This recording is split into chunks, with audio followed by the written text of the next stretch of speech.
already learned in anatomy what that means. It means there is cilia, yes. It means there is the goblet cell, yes. You've learned about that, yes. All right. Okay.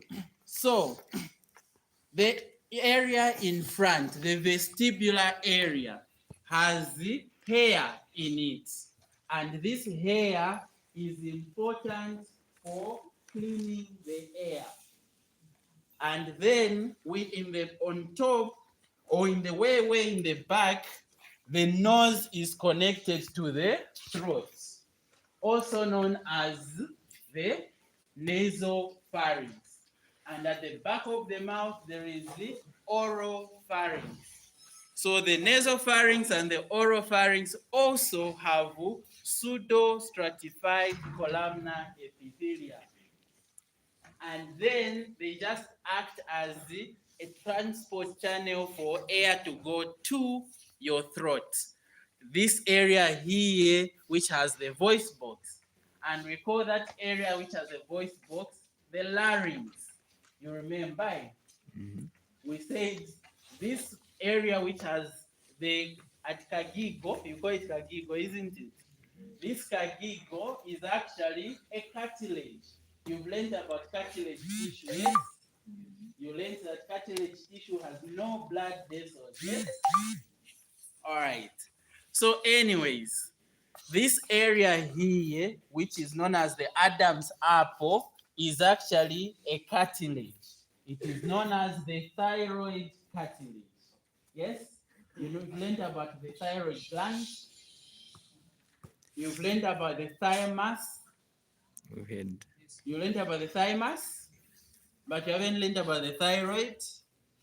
Anyways, there's still time. Don't worry. All right.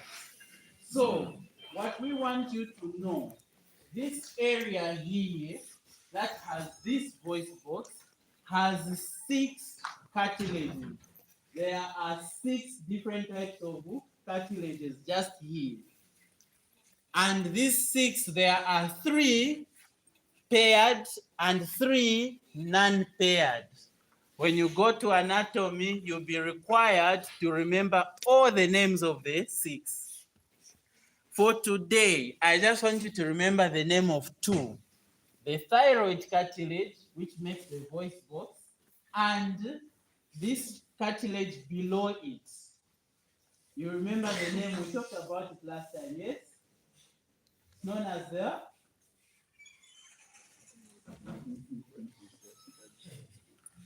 all right, so there is a cricoid cartilage just below the thyroid cartilage. So what I want you to do now, you feel your Adam's apple and trace it all the way down. You will feel a hump, like it has like a hump like this. And it has another cartilage just below it. So what we want you to remember is that if you're watching a movie, and in the movie, a person faints, and this guy in the movie realizes that the reason this person has fainted is because they have choked and they are failing to breathe. In the movie, they will get a knife, they will cut here and poke a pen. Have you seen that before? Yes. Okay, so I want you to remember that the place where they are doing that from is this space below the Adam's apple and above the cricoid cartilage. There is a membrane there. If you cut through that membrane, you are going straight into the trachea. So if a person can't breathe because there is something blocking on top, you are just going to cut here and open the trachea. And they will be breathing normally, no problem at all. And this procedure is called what? Tracheostomy. This is called temporary tracheostomy. When you go to the hospital, they will put what is known as a permanent tracheostomy. So, in case of an emergency, And in case you're watching a movie, like you're watching a Nigerian movie. If you watch a Nigerian movie, you will notice something wrong with those movies. When they put a drip, if you lift your hand like this, the drip is supposed to come from this side and go towards your hand. If you watch a Nigerian movie, the drip goes the other way around. But anyway, long story short, at least have an idea to say, we have a membrane here above the cricoid cartilage that we are going to cut open if there is what is called upper airway obstruction. Now, why do we cut this area here? Like I said, number one, it leads directly into the trachea. Number two, we have chosen this area because that's where we separate between the upper airway and the lower airway. So the next time someone says, you know what, I have an upper airway disease, then you should remember we are talking about anything starting from here, going up, going to the nose, going to the throat. That is upper airway disease. If we say you have a lower airway disease, it means we are starting from the cricoid cartilage, the trachea, and everything else below. When you go to the hospital around this season and you look at the medical records, and you will see that 90% of the diagnosis is going to say URTI. 90% of the people that go to the hospital this time around, we write URTI. What does that mean? Upper respiratory tract infection. In short, it's called a flu. A flu is an upper respiratory tract infection. However, if someone has a pneumonia, that will now become a lower respiratory tract infection. That will be something else.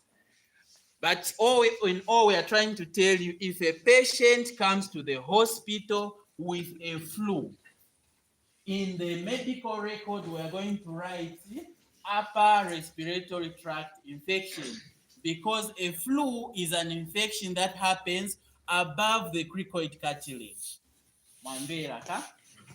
Even people with sore throats, people with tonsillitis, that is an upper airway infection because it is an infection in the airway and it is above the cricoid cartilage. If someone has an infection below that, we are going to say, oh, this is something else, lower airway infection. Okay. So, what about somebody who has pus in the lungs? Somebody who develops pus in the lungs. That's a lower airway infection. Okay. And what would lead to someone developing pus in the lungs? Ideally, I'm supposed to say it is beyond the scope of this class. Okay. We can discuss afterwards, but beyond the scope of this. When you get to 5th year, 6th year, it's a very common question they'll ask you. All right. So, after below the cricoid cartilage, we said there is a lower respiratory tract. So what is this lower respiratory tract? Number one, we start with the trachea. A trachea, as we know it, has the cartilage rings. You will learn about that as you go on. Then the trachea bifurcates, or it splits into two. And it splits into two what are known as primary bronchus. There is a right primary bronchus and a left primary bronchus. It is important to know that the right primary bronchus is slanted, whereas the left primary bronchus is at an angle of more than 45 degrees. Reason being, on the left side, ideally, not everyone, but ideally, on the left side, there is the heart. So the primary bronchus is bent to an angle where it can avoid the heart. So in other words, we are saying on the left side, your primary bronchus is tilted at an angle. On your right side, your primary bronchus is slanting, more less, gentle slope. Why is that important for you to remember? Because when someone swallows water and starts coughing out the water through the nose, the first thing that should come to your mind is that this water is likely to end up on the right side. Because on the right side, the bronchus is not bent. It goes straight. So if someone swallows food and that food goes to the lungs, it will just drop straight in the right side.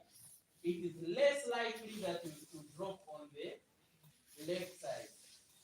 Number two, when someone, those of you that work in theater, those that want to be surgeons one day, when we make a person sleep, we are going to put a tube in their mouth. Even those people that are in a coma and we connect them to a machine, what is known as a ventilator. When you connect that machine, we know for sure that the right side has no problem because the trachea on the right side is straight down. However, on the left side, the primary bronchus is at an angle. So if the tube is not placed properly, it means that the left side of the chest will not receive air. So in other words, we are saying if you are putting a tube in someone's mouth, the right side definitely will be affected. The left side may or may not be affected.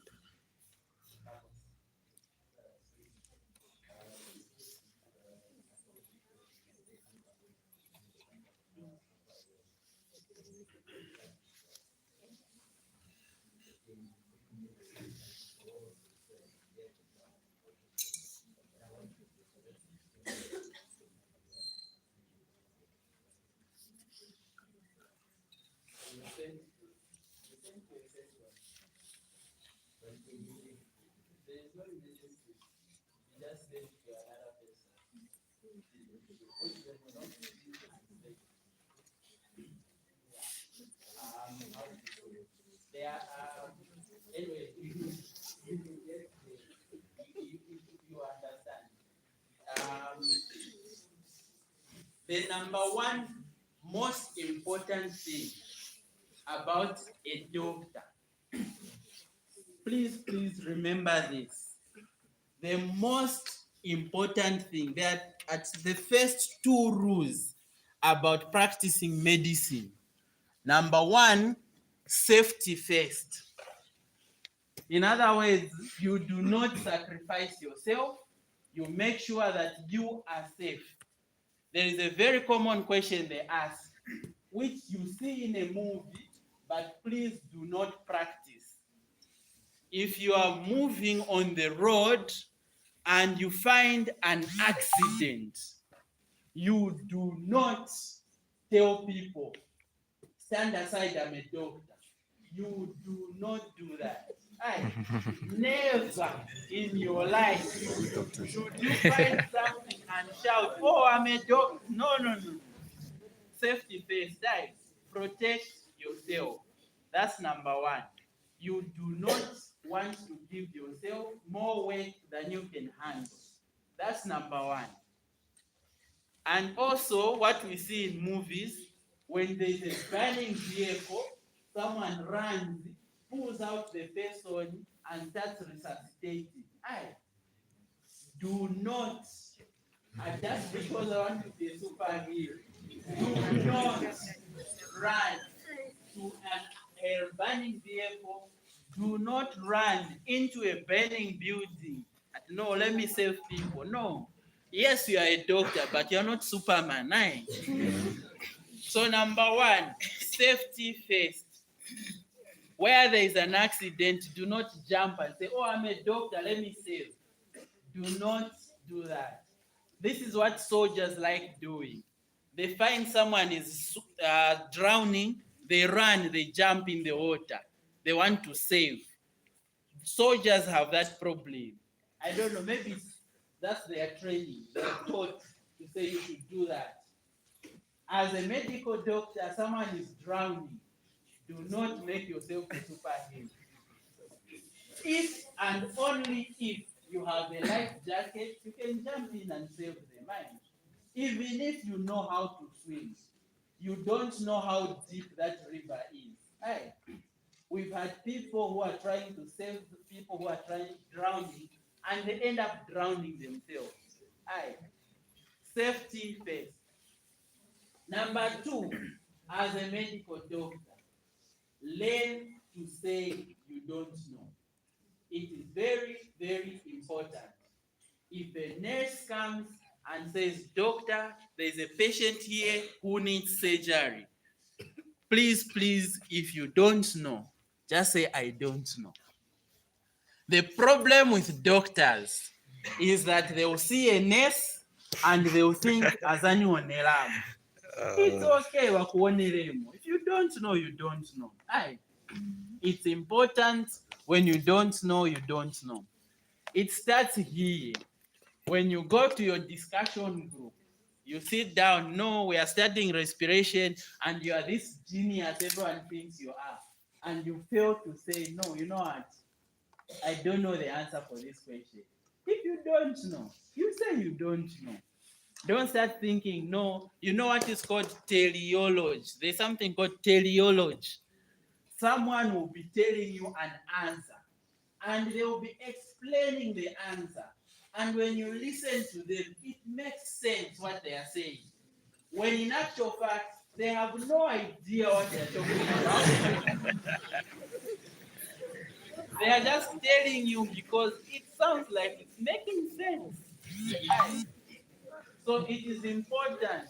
Do not do teleology. Do not, if you think, oh, I think the answer is B, and someone asks you, why do you think it's B? If you don't know, just say, I just think it's B. It's okay. I'm just guessing that it's B. It's okay.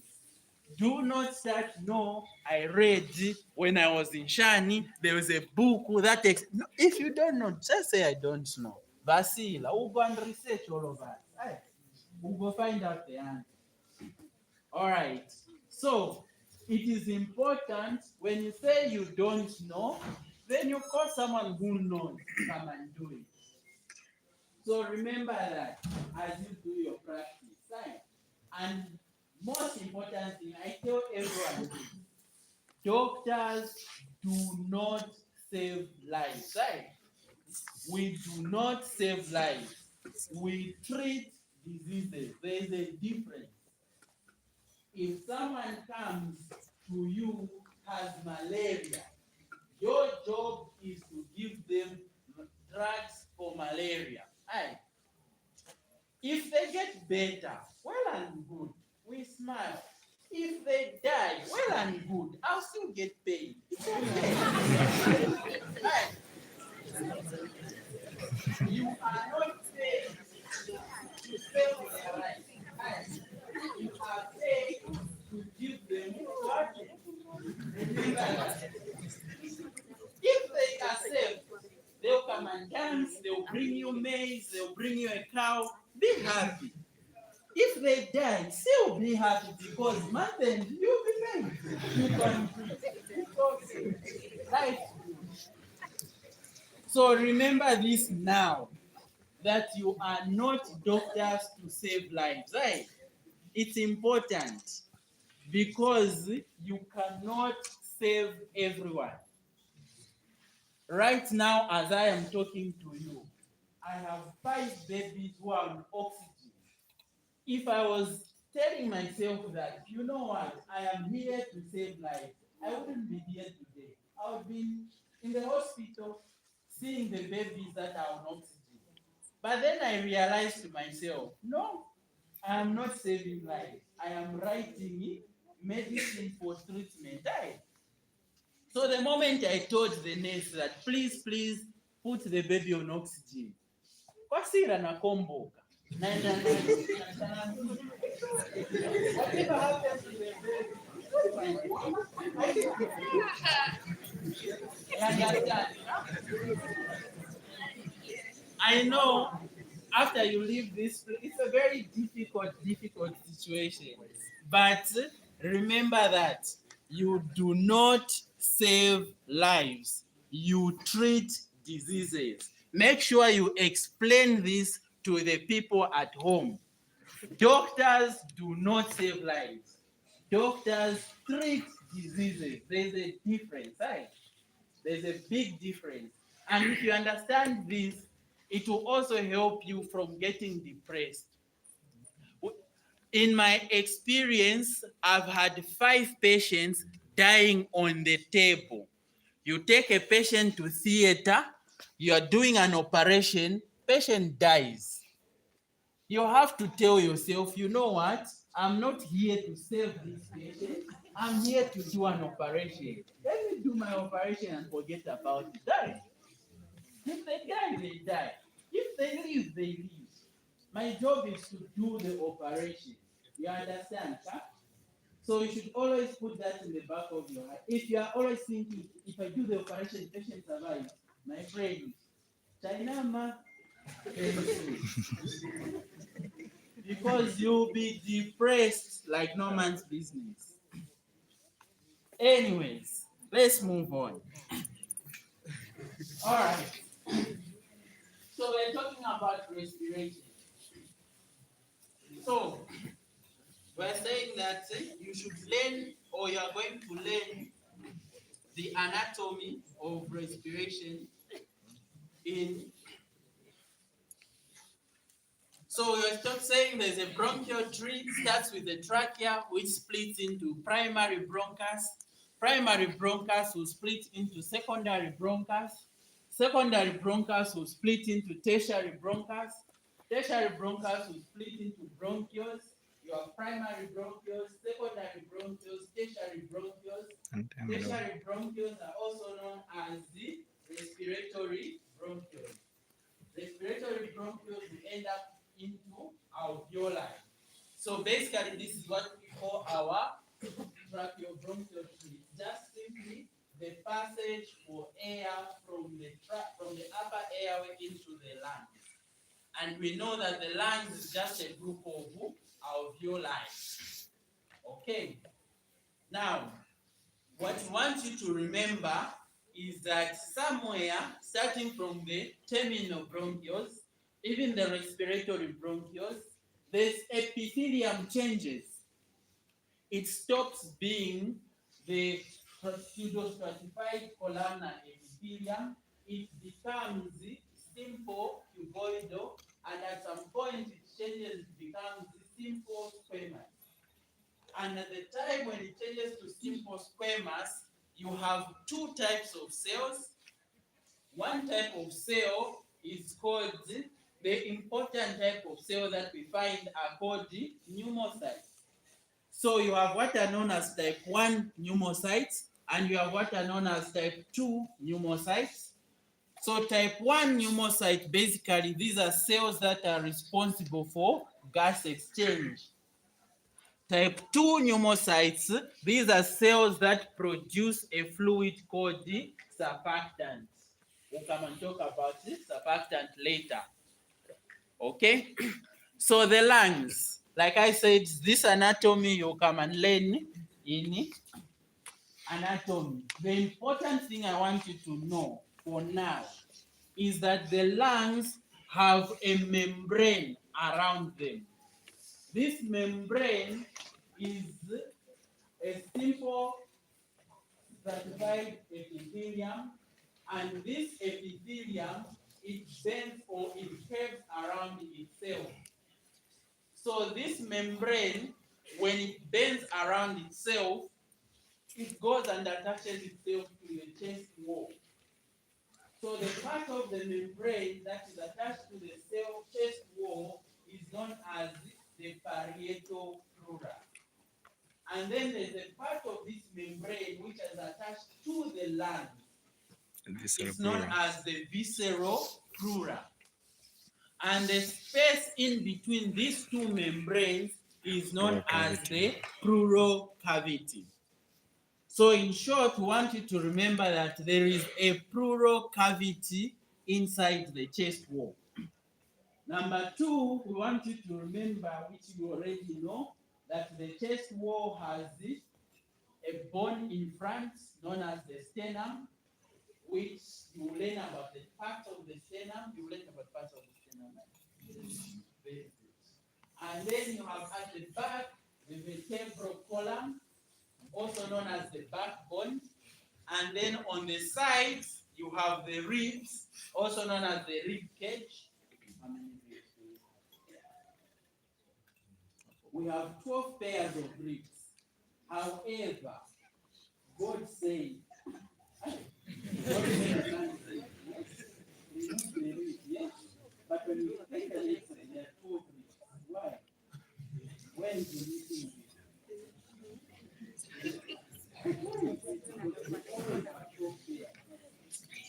this is a very funny coincidence, isn't it? I don't know the answer to that. Me, I'm always wondering, if God removed one rib from a guy, shouldn't guys have one less rib than girls? Isn't it?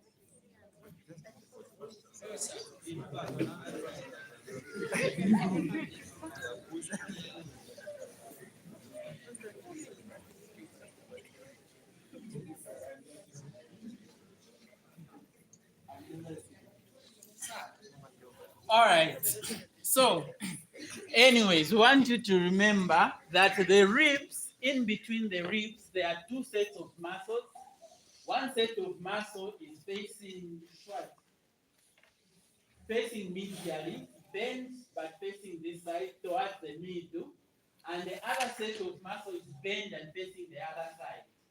So these two sets of muscles, one is called the internal intercostal muscles, the one on the inner part of the chest, and the one on the upper part of the chest is called the external intercostal muscles.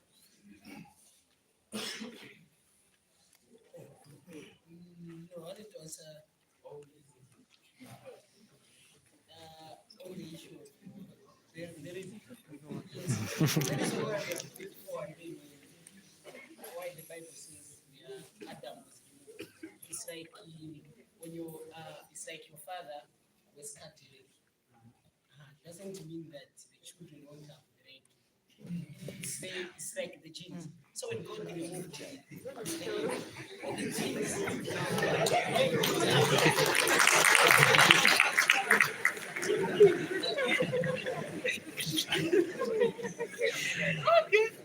Mendelian.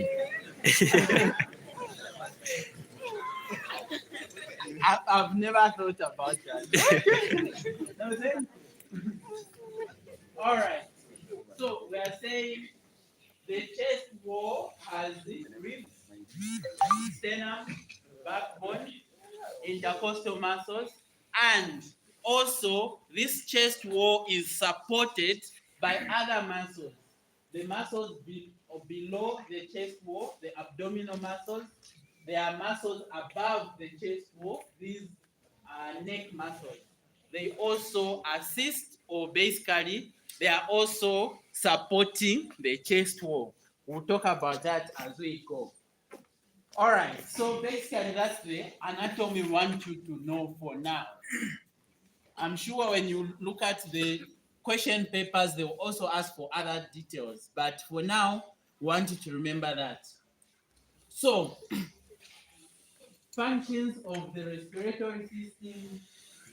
For now, we want you to know that number one, ventilation and gas exchange are different things.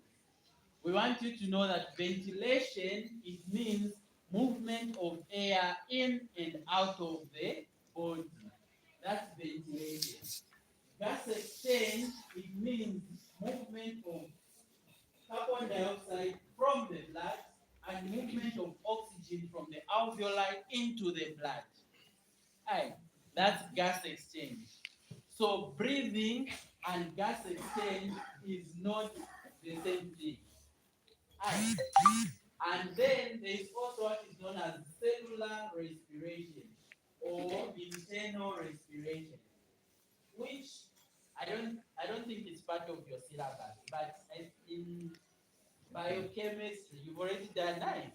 Biochemistry, you've learned about the difference between aerobic respiration, anaerobic respiration, where energy comes from during anaerobic respiration. You've learned about those things, yes? Yes. Glycolysis and it's called what? The Shanshani cycle, the citric acid cycle, yes? All right. So basically, that's the cellular or internal respiration. So basically, we're just trying to tell you that breathing does not mean the same thing as respiration, and it does not mean the same thing as the gas exchange. However, all these things are part of the function of the respiratory system. So we shall talk about each one of them one by one, except respiration. So we'll start with ventilation.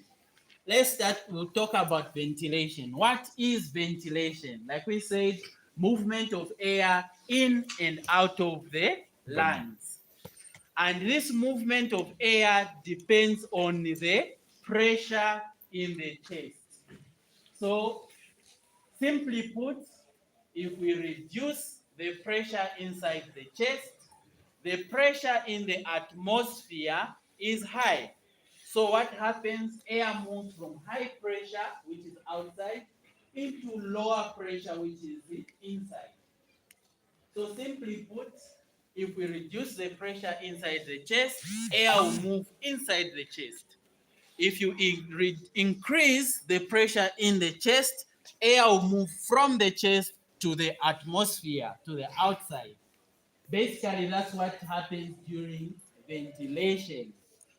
So, a long time ago, people came up with this story. They are telling their children that, you know what? Long, long ago, before our forefathers, there was a beautiful woman, very beautiful woman. Everyone in the village was like, you know what? This is a beautiful woman. And everyone was scared to approach that beautiful woman. And guys who understand, you understand that kind of thing. You know, no offense to the ladies, but there are those ladies you look at and you be like, oh, okay, she's nice. Then there are those ladies who will be like, no, my friend,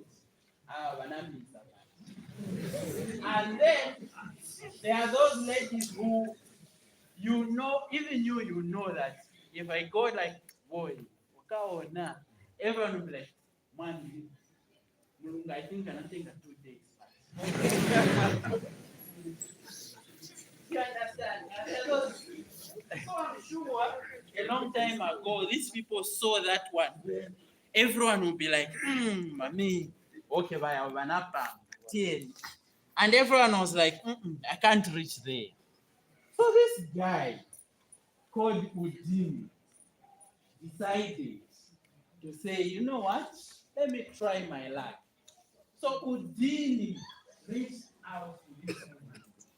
But you know, there are also those ladies you like, but you can't talk to. Why? You really like them. You look at them, but you can't reach them. When I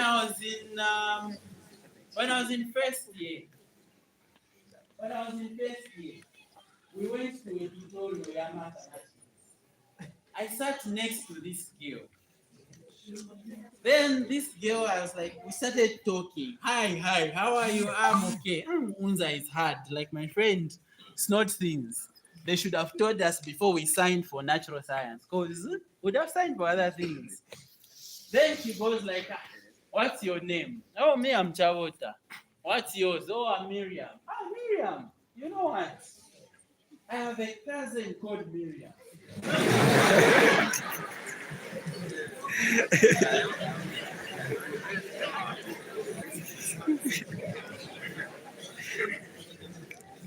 Exactly. And your reaction was exactly her reaction.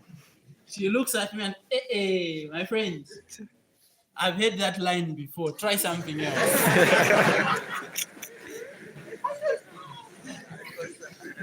But no, I'm being very serious.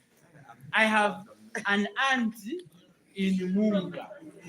And my aunt in Mumba has a daughter called Miriam. And my aunt in Mumba called me and said, you know what? Your cousin Miriam is coming to Umza. So, aren't you? So me, I'm thinking, you know what? Let's sit down and talk about your family. Tell me, where are you coming from? She goes, my friend, you are crossing the line. Like, oh, okay, that's fine. No, my friend. Try something else. So I stood up. I went to sit in the back. I became a backbencher for that day because Miriam had an eye problem. She was wearing specs, so she always sits in front. So me, I went to sit in the back. Then I discovered later on, when I was sitting in the back, backbenchers talk. Like there's a lecture going on and they're telling you stuff about people that you didn't even know. So this my neighbor comes in and says, boy, Kamimi, Nikagali. The whole of what do you call this place? Mwanawasa. Mwanawasa avuta, avuta. Every time you meet Mwanawasa, they're always like, boy, wakaposha kukamimi. So I realized something. This Miriam, I don't refuse. Miriam was a catch. She was nice. Oh. Me, what I realize is that everyone has been telling her that, Mommy, you are nice. Mommy, you are pretty. You are very beautiful. And everyone has been trying their luck, throwing my stone. And me, in my genuine self, I'm trying to explain to this person that I have a cousin called Miriam. And she's thinking, Muponya stone, like everyone else. Then I decided, it's okay. I sat in the back. The tutor came in and said, you know what, you guys? There is a question that is very difficult on the tutorial sheet. Then he looks up and he sees me talking about Mimi to my neighbor. And then he just goes like, backbenchers, you are the problem. Come and solve this one. Luckily for me, you know how God is.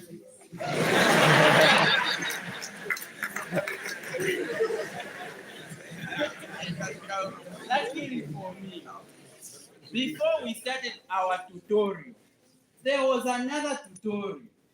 And in that other tutorial, they were solving the same question. So, luckily for me, when we walked in, the answer was right there on the board. And luckily for me, I just looked at it and I thought, oh, so this is how we solve this question. And this man rubs on the board and says, my friend, you can't. I was just smiling. I didn't understand what I was doing. I just went and copied and pasted. Whatever I saw on the board, I just reproduced it. And the man was like, you are very good. That evening, I received a phone call.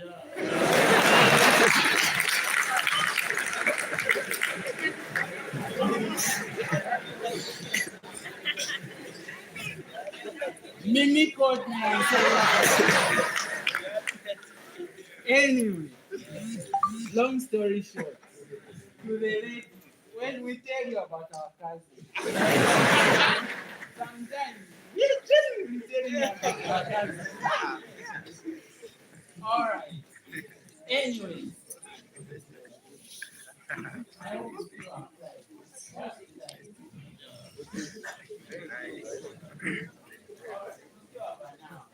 Ventilation.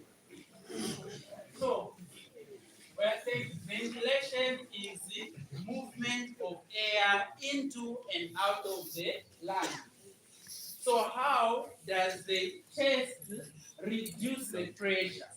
Remember I said it's just a matter of changing the pressure in the chest. So number one, the diaphragm. The chest is controlled by the diaphragm. So we know that the diaphragm will flatten and contract, and it will allow an increase in the volume. This is called the longitudinal volume. Also, so the volume from the throat towards the abdomen will increase when the diaphragm contracts and it flattens. Then you have the chest wall. You have what are known as external intercostal muscles. So your external intercostal muscles will contract and they will pull the chest wall upwards and outwards. And this will increase what is known as the anterior-posterior diameter, and it will also increase what is known as the transverse diameter. So when we increase the diameters, what happens is that the volume will increase. And you learned about gas laws, yes? And you learned that there is a law called Charles' law, yes? Which says that P1 V1 is equals to P2 V2, yes? In other words, it simply says when we increase the volume, the pressure reduces, yes? And when we reduce the volume, pressure increases. So in short, we are saying the chest wall is able to reduce the pressure because the volume of the chest will increase. We understand, huh? Okay? So, like we said, number one, you have the diameter, the anterior-posterior diameter, that has to increase. How does the chest wall increase that diameter? Number one, it raises the sternum, yes? The sternum will be raised upwards. Therefore, the diameter from the front to the back is going to increase. If the sternum falls down, then what happens is that the diameter, which means the distance from the front to the back, reduces. You understand, huh? This is known as a pump handle theory. You know pump handle theory, yes? Pump handle. They are saying our sternum is likened to a handle of a pump. If you raise the pump handle, the distance from the far end of the handle to the tap increases. If you push on the pump handle, you know a pump, right? Chiguju. Yes. You know what I'm talking about? The one of pump.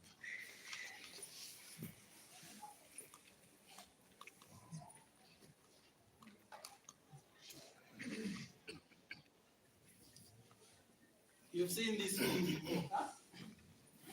Yes. So, what you are talking about is the distance from here to where this thing is, the handle. The distance from the handle. What you are saying is that if you push the handle forward, the distance between the handle and the pump increases. If you push the handle downwards, the distance between the handle and the pump reduces. This is the same as the distance from the front of the chest and the backbone. So we're saying if we move the sternum, it is the same as moving the pump handle. You understand, huh? So if we ask you, what is pump handle theory? Remember, we are just saying if the sternum moves upwards and outwards, the anterior-posterior diameter of the chest will increase. If we drop the sternum, the anterior-posterior diameter will reduce. That is the pump handle theory. Then we have a bucket handle theory. Bucket handle talks about the transverse diameter. Transverse diameter means the distance from one side of the chest, that means from this side, from the left side to the right side. That is the transverse diameter. So we're talking about the diameter between, the distance between the ribs on the left and the ribs on the other side. This distance here. How do we change this distance? Like we said, you have external intercostal muscles. When they contract, they lift the ribs upwards and outwards, which is as good as the handle of a bucket. So when you look at the handle of a bucket, that's a, okay, it's not bad. But anyways, you understand it when you sit down and look at it. The handle of a bucket is likened to the ribs. When they move, the distance from this side to this side will increase.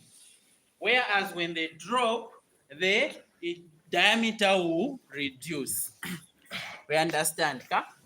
So in other words, the chest is able to change the size by either a pump handle theory or a bucket handle theory.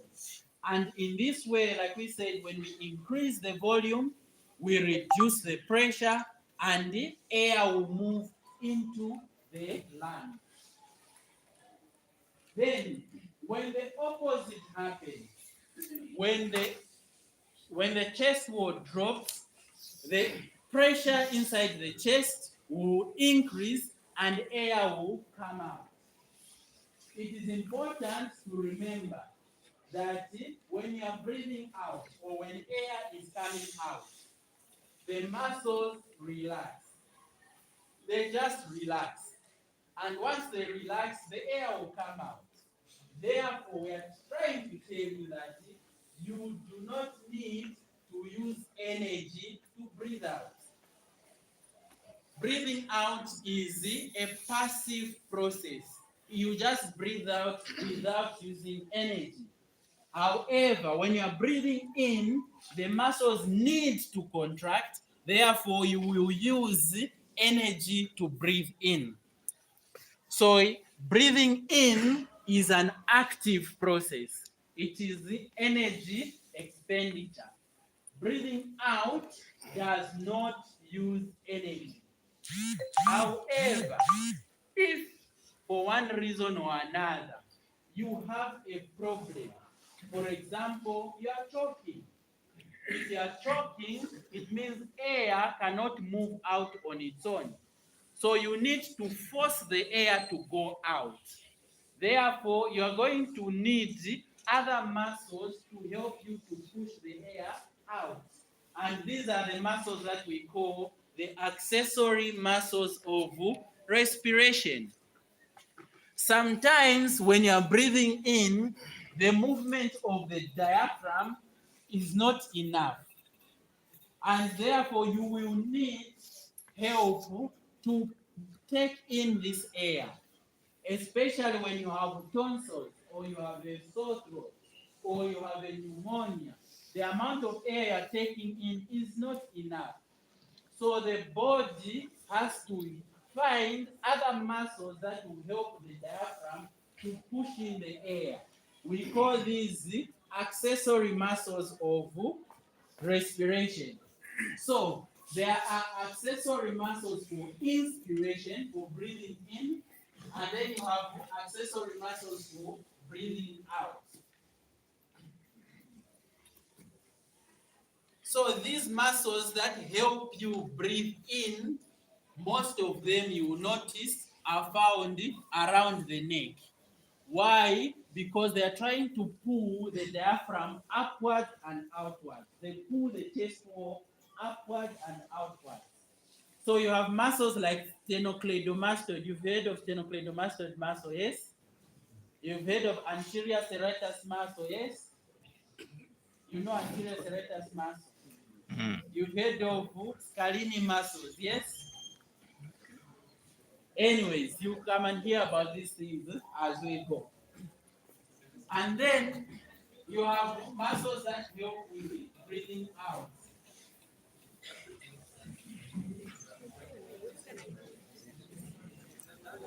Those guys are just supposed to have a test from here.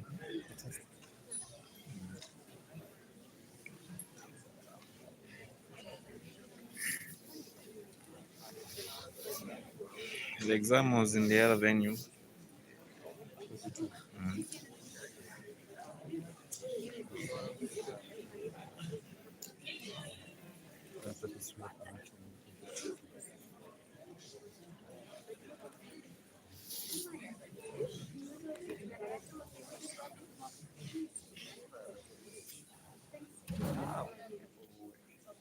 So the mother has a letter from the team to say that you're supposed to be out of this place at 9 hours.